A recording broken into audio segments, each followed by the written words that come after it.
So we're up at the workshop and yes, it's raining!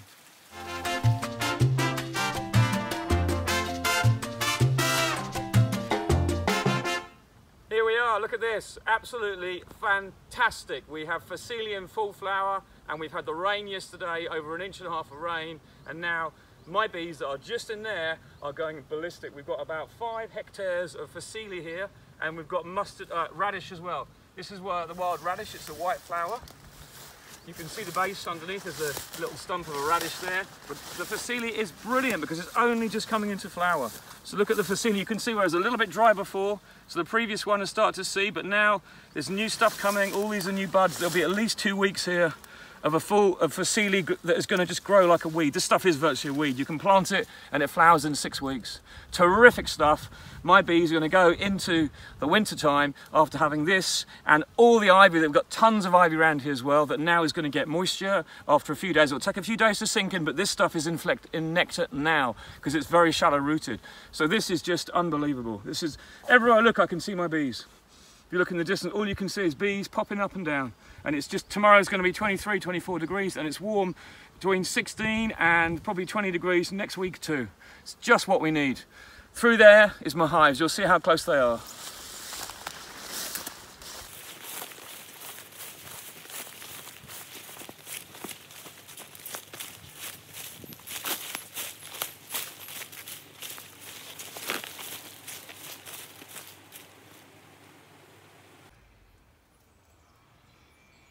And this is a classic example of the ivy I've been talking about that's in flower right now. This particular ivy plant isn't actually fully in flower yet. You can see the level of flowers that are just about to come out. There's a few flowers out, but the majority may be on the other trees up there. But this is going to be, in another couple of days, absolutely alive with insects. But the others are giving loads already. It's just, this is why ivy is so good, is because it has a longer flowering period and it can be up to a month, maybe 5 weeks in certain years. And I would say that people who try and defoliate ivy from trees, they're really not doing a very good job, because when you look at this, you can see how much coverage ivy gives to the insects and animals living on the tree. Things like tawny owls, I know, hide in it, barn owls. I know it's full of other insects, there are too many to mention. They'll hide in it, but as well as that, it gives all the insects around here, like bees, a huge feed at the end of the year.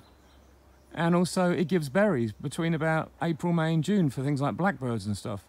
When those flowers are finished, they'll produce berries, and they're like black stubs, black little berries, stubby berries on the tree, on the ivy, and then they just get eaten off during the spring. So it's a great plant. I can't see any evidence of it choking trees.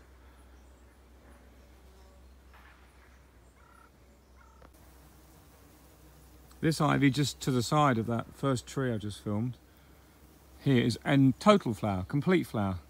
And on it we've actually got some ivy bees, which are, there's one there, which are actually unique to this time of year. They're like a solitary bee that lives in the ground, and they emerge just in time for this abundance of food. And they're absolutely fantastic bees, and very often people think that those bees, there's one, that these bees are actually are honeybees, but they're not. They're completely different. They look similar, but they're beautiful little bees. And within 3 or 4 weeks they'll have finished, and they'll be lining these new burrows they make with pollen, and then they'll be laying eggs into it, and the cycle carries on. And the insects will be these young larvae, and little larvae will be under the ground for probably a year or 2. I don't know how long they stay underground for, but that's an ivy bee. But the thing is, this year there's just such an abundance of food for bees of all kinds, and it's just fantastic to see. So you can see how this is so different to the one up there, and this one is in flower. So this will be finished earlier, but then they'll be on to that one, and so on and so on. But it's just an abundance of food, and actually the smell from this is pretty strong right now.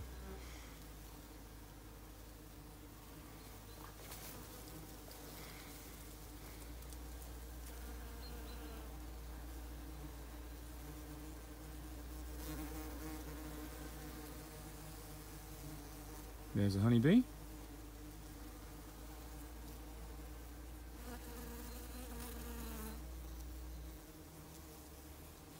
And there's an ivy bee. Bees.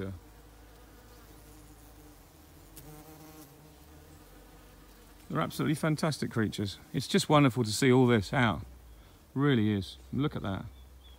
The whole thing. There's hedgerow after hedgerow like this around here. Not everywhere has ivy, but there's a lot of it, and there's an abundance of it.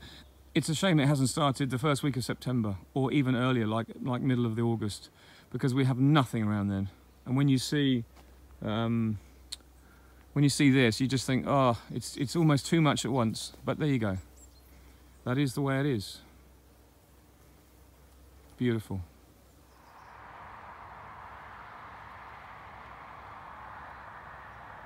So here's the same field I filmed just over a week ago now, and you can see how much taller it's got. And I can also tell you that the smell is quite peculiar. It's like a smell I haven't experienced for a long time, but this is because we've had the rain, and now these flowers are in full bloom, and just look at that colour. It's so spectacular with the light on. It's just wonderful to see.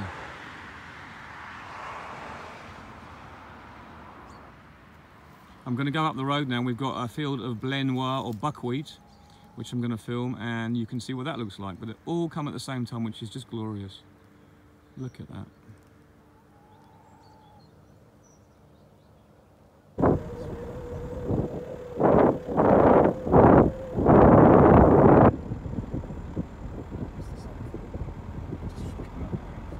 So I've just driven from up the road in that beautiful patch of Phacelia, which has now grown so much in 2 or 3 days and flowered more intensely. And I wanted to show you this field of buckwheat because this is another source, and a lot of people don't realise what it is. But even though we say it's buckwheat, at the moment it's buckwheat, but underneath we've got Phacelia as well. This is a cover crop sown after they harvested the winter wheat, like I said before. And what they do is the farmers are given either a special help and aid to be able to sow this, because what it does, this helps mop up the nitrates in the soil. And it's also a soil conditioner, so it's in their interest to sow it, but also it helps nature. So there may be the farmers, and they're all changing now, they're all becoming more positive and looking at better ways to promote wildlife and pollination, and they do this pollination mix. So sometimes this will never ever give anything to my bees. So my bees are actually up that way by about maybe 400 meters, and the other field is probably too far away from these bees, but I have other bees the other side of that field that will come to that generally. But this year, because we've had hot weather and they managed to get the harvested early, and then they sowed straight away, this did come up. Some years it depends. Some years they don't manage to get the harvest in on time, and then when they sow the Phacelia or whatever they sow, it doesn't come up quick enough, so the bees really can't benefit, and all we rely on then is the ivy. So this year we've got the ivy, we've got the Phacelia, we've got the buckwheat, and we've also got the charlock, or as we know it's common field mustard. So there's like 3 extra things this year. This Phacelia will probably never flower unless it stays exceptionally warm towards the end of October. But in 3 weeks, this will grow up higher, but the buckwheat has come up first. So buckwheat is what is also known in France is Saint-Raisin, and or blé noir, and it produces very, very beautiful honey that's very dark.